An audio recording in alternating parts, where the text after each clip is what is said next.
नमस्कार, ENI live में आपका स्वागत है। मैं गीता शर्मा पेश करती हूँ खबरें फटाफट। पाक अधिकृत कश्मीर में सेना द्वारा आतंकियों पर की गई कार्रवाई के बाद देश भर में जश्न का माहौल है। मिर्जापुर में नौजवान तिरंगा लेकर सड़कों पर उतर आए। इस दौरान पटाखे फोड़े गए तो वहीं एक दूसरे को मिठाई खिलाकर बधाई भी दी गई। भारत ने पीओके में घुसकर आतंकवादियों को मार गिराया तो वहीं देशवासी जश्न मना रहे हैं। इसी के चलते भाजपा कार्यकर्ताओं ने मऊ में जमकर आतिशबाजी कर सेना के जवानों को बधाई दी।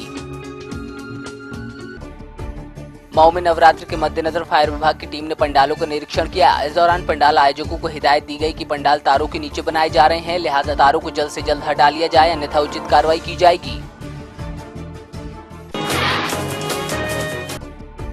केंद्रीय परिवहन मंत्री नितिन गडकरी ने पीलीभीत खुटार NH 730 के चौड़ीकरण का शिलान्यास किया। इस दौरान उन्होंने केंद्र सरकार की सड़क निर्माण नीतियों के बारे में बताया। उन्होंने बताया कि जब मोदी सरकार बनी थी तब सड़क निर्माण की गति काफी धीमी थी, लेकिन अब औसतन 22 किलोमीटर प्रतिदिन सड़क का निर्माण किया जा रहा है।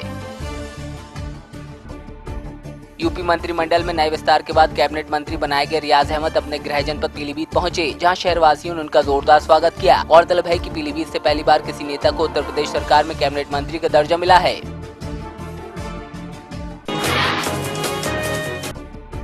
कांग्रेस विधायक प्रदीप कुमार माथुर ने एक प्रेस वार्ता की, जिसमें उन्होंने राहुल गांधी के 30 सितंबर को मथुरा दौरे के बारे में जानकारी दी। उन्होंने बताया कि राहुल गांधी यमुना एक्सप्रेस वे के जरिए मथुरा आएंगे और यहां रिफाइनरी गेस्ट हाउस में विश्राम के बाद 1 तारीख को रोड शो और द्वारिकाधीश के मंदिर में दर्शन करेंगे।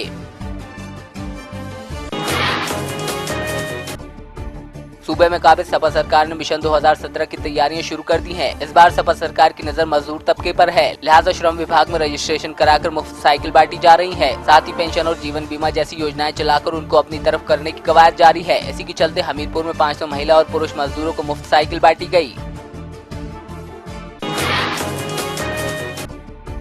वाराणसी कचहरी मुख्यालय पर अखिल भारतीय प्रधान संगठन की ओर से ग्राम स्वराज जागृति अभियान के तहत अपनी मांगों को लेकर मुख्यालय से रैली निकाली गई, जिसमें पूरे भारत में एक समान पंचायत राज की व्यवस्था मांग प्रमुख रही।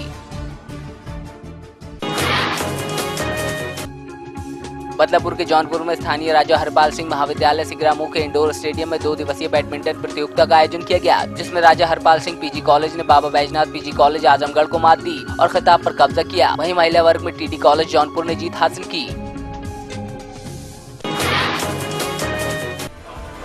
सोलापुर में हत्या के बदले हत्या का मामला सामने आया है। दरअसल 2 साल पहले उराद गांव में शिवानंद नाम के शख्स की हत्या कर दी गई थी, जिसके बदले अब 10 से 12 लोगों ने मिलकर मल्लिकार्जुन गर्दे को मौत की घाट उतार दिया। बीच में आए मृतक के भाई और भाई के बेटे पर भी हमला कर दिया।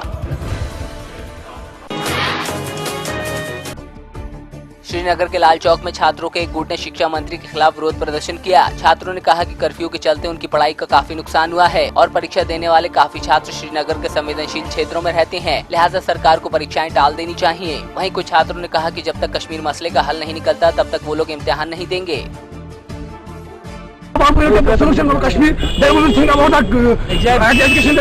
फिर उसके बाद हम उसको देंगे, पहले हमें कश्मीर का हल चाहिए, उसके बाद हम एग्जाम देंगे। हमारे 18 सितंबर को उरी हमले में शहीद हुए जवान रवि पॉल के घर मीडिया पहुंची, जहां भारतीय सेना द्वारा किए गए सर्जिकल स्ट्राइक पर शहीद की मां ने कहा कि पाकिस्तान को जड़ से ही खत्म कर देना चाहिए। इस दौरान जनप्रतिनिधियों के खिलाफ भी उनके अंदर गुस्सा था। शहीद की मां ने कहा कि उप मुख्यमंत्री और उद्योग मंत्री समेत कई नेताओं ने दौरा किया, लेकिन महज फोटो खिंचाकर चले गए। सीमा पर तनाव के बाद गुरदासपुर पठानकोट में पाक सीमा से सटे गांवों को प्रशासन ने खाली कराना शुरू कर दिया है। हालांकि प्रशासन इस पर कुछ नहीं बोल रहा। जबकि ग्रामीणों से बात की गई तो उन्होंने बताया कि प्रशासन ने उन्हें गांव खाली कर सुरक्षित स्थानों पर जाने के लिए कहा है।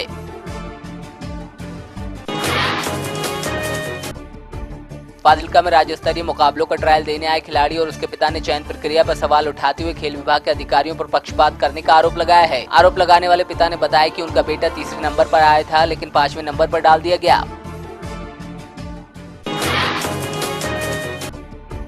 कांग्रेस की रथ यात्रा फरीदकोट पहुंची, जिसमें मशहूर गायक कांग्रेस नेता बलकार सिंह सिंधु शामिल थे। उन्होंने कहा कि प्रदेश में कांग्रेसी सरकार आने के बाद पंजाब एक बार फिर रंगला पंजाब हो जाएगा। इस दौरान उन्होंने सुच्चा सिंह छोटेपुर पर हमला बोलते हुए उन्हें दुखों का मारा बताया।